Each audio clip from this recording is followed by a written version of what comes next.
Welcome to this special edition of More Bad News. The basement edition is what this is. I was thinking on Sunday. I was a half a man. I don't know. You wait to become human. You just like numb and exhausted. And I think I made it to like Homo erectus, but I never kind of got to sapien. So. What I left out really was to tell you anything about, the bad news from my week, which I've been sharing a little bit each week. So I thought I'd go back and tell you a little bit about last week, personal business. So Karen was down in the South visiting with her son and grandson, her children, and she has a grandchild.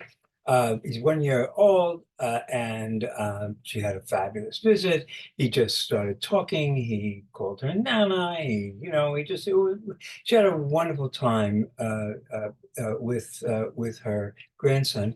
But in the middle of the visit, he came down with RSV and the flu together. His mom probably was the one that got the RSV and flu and brought it home, and then he got it.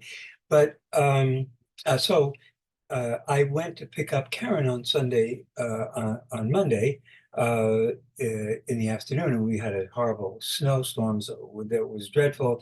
But I made it down there. If you're driving down where I am, I'm an hour north of Grand Rapids, and the 131, the highway from here to Grand Rapids, is always treacherous in the snow.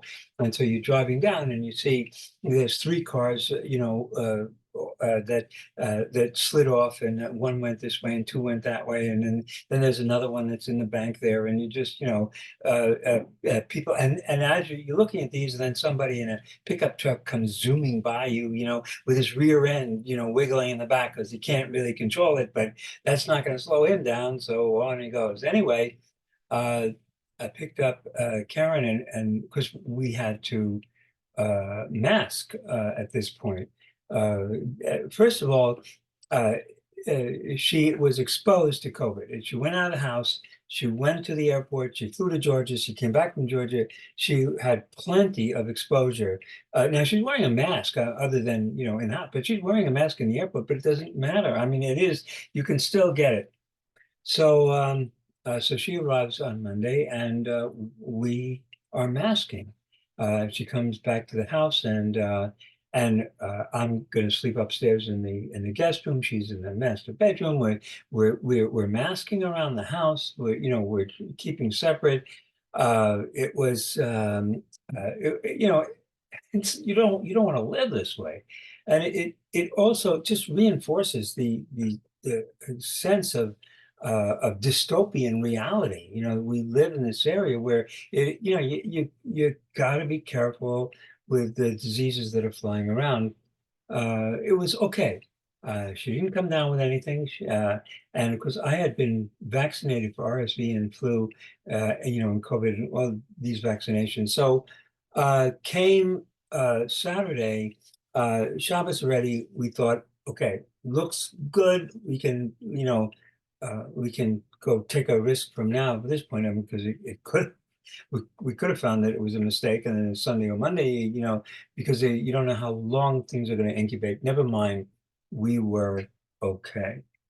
But in the meantime, it was just a really exhausting week. And then the week before that, where she was gone, it was just totally exhausting without her in the house. That I have, four animals here, and I'm, essentially a hostage. You don't, if you don't take care of these animals, they will eat you alive. And believe me, sir, this is a bled. My legs, I mean, they're constantly drawing blood. So it came Sunday to put the show together, and I just I didn't have it in me to ad lib anything or to talk about the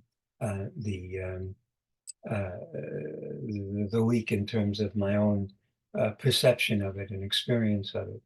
And I think, that's generally what I've been focusing on here is like, is, is my own experience of living in this dystopian reality at the end of time. So I wanted to add that. Oh, yes. Okay. So right. So here's the story. So Karen is home, and we're going to get the fire going and clean up the stove, and we have a little shop vac, a small shop vac, which we vacuum up the ash, and we've been doing this for a year now. You're not talking about taking inside where you have the live coals, but just on the outside, and just totally foolish thing to do. We've been doing it for years. You don't even think about it. It was and so sucked up live coal, and you don't notice. So you put the shop back away, and then we're smelling plastic, and so. Gee, did one of those pieces of wood we put in there, maybe it was treated or something? What's going on here? And then I see coming out of the back of the shop back is, well, what's this? And there's smoke coming out of it. So it was on fire. We grabbed the thing, brought it outside, doused it in water. It's out there right now, a brick of ice, but the point was with regard to the zombie apocalypse that uh, it could be that what happens is you get a year's worth of rain in a day, and it turns Rust Avenue into a river and washes my house away, and that's a zombie apocalypse, right? And I had nothing to do with that. It's the end of time coming to get me.